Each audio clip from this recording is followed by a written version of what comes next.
Hello, this is AP/AB practice questions application time, and my name is James, and welcome back for those people who have been listening to my lectures. And hello, and it's a new kind of introduction, I guess, for those people who haven't met me yet. But right now you're the lucky one, because I am giving you a lot of lectures and some kind of tips for you to solve this type of question. And for those people who have been listening to me, you already might have guessed that I'm not really into slow explanation of things. I'm really fast. So if you have to pause, just pause it, right?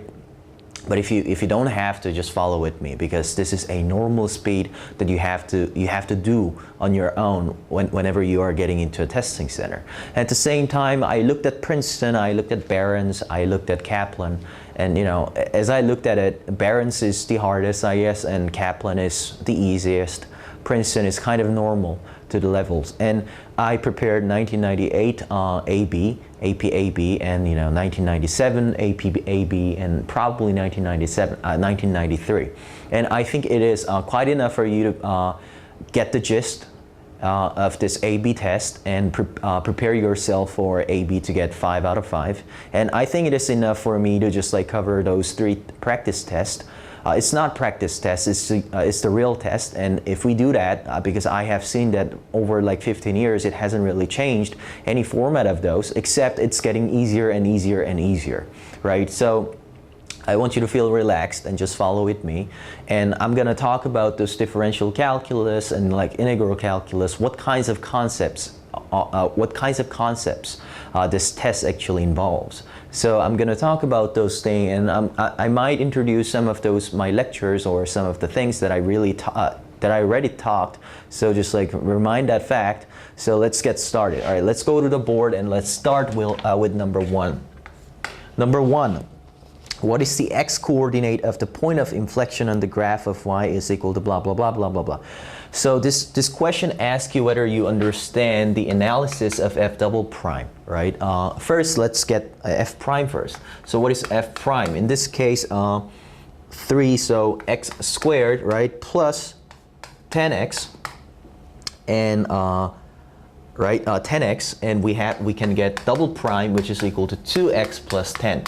So we want to know when the sign of this double prime is changing. That means that inflection points actually exist when the graph of this thing is actually changing. And let's draw that, right? So this must be 10, and that must be -5. And the sign of this thing, a sign of this f double prime here is positive, and here it's negative. So at this point, it becomes 0, right? And this is the point where inflection point actually exists, because f double prime, the sign of it changes, right? So you could say the x-coordinate of that point is x is equal to -5. So this is all about differential calculus.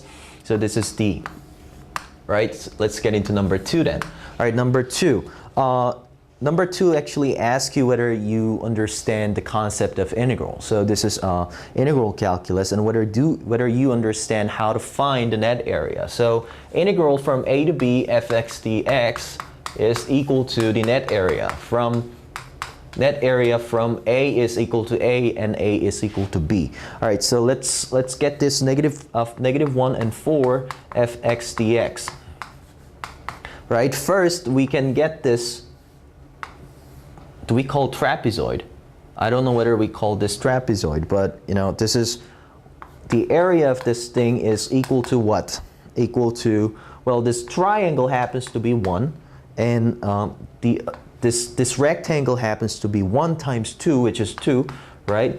And this triangle happens to be exactly same as this one. So the area of this trapezoid, I guess this weird shape of geometry, I guess it's just like 4, right? And what about this another trapezoid that we have to get? So first we can get this rectangle, right? Not rectangle, but triangle. What is the area of that triangle? Well, if you look at it, the base and height is 1 and 1. So 1/2 must be this area, right? And what about this rectangle or square in this case? This is just equal to 1. But as I said, the integral is, the concept-wise, it is net area. And if you are interested in this, just take my APBC calculus, which is part 1, I guess. And net area in this case is that, which is equal to 4 minus 1/2 minus 1. So 3 minus 1/2, which is equal to 2.5. So this is the answer, I guess. So B is the answer. All right, number 3. So again, integral calculus, but do you understand how to find an antiderivative? So number 3 asks you whether you understand antiderivative. And this was dealt in APBC part 1 of my lecture, which was probably lecture 7 or lecture 6, I guess. So if you are curious about this thing and if you don't understand this thing, just take that course for out of curiosity. And all right, so 2 and 1 over x squared dx. So we could rewrite this thing, how? X to the powers of -2 dx, right? And as you can see, this is not equal to -1, which we could use some polynomial antiderivative.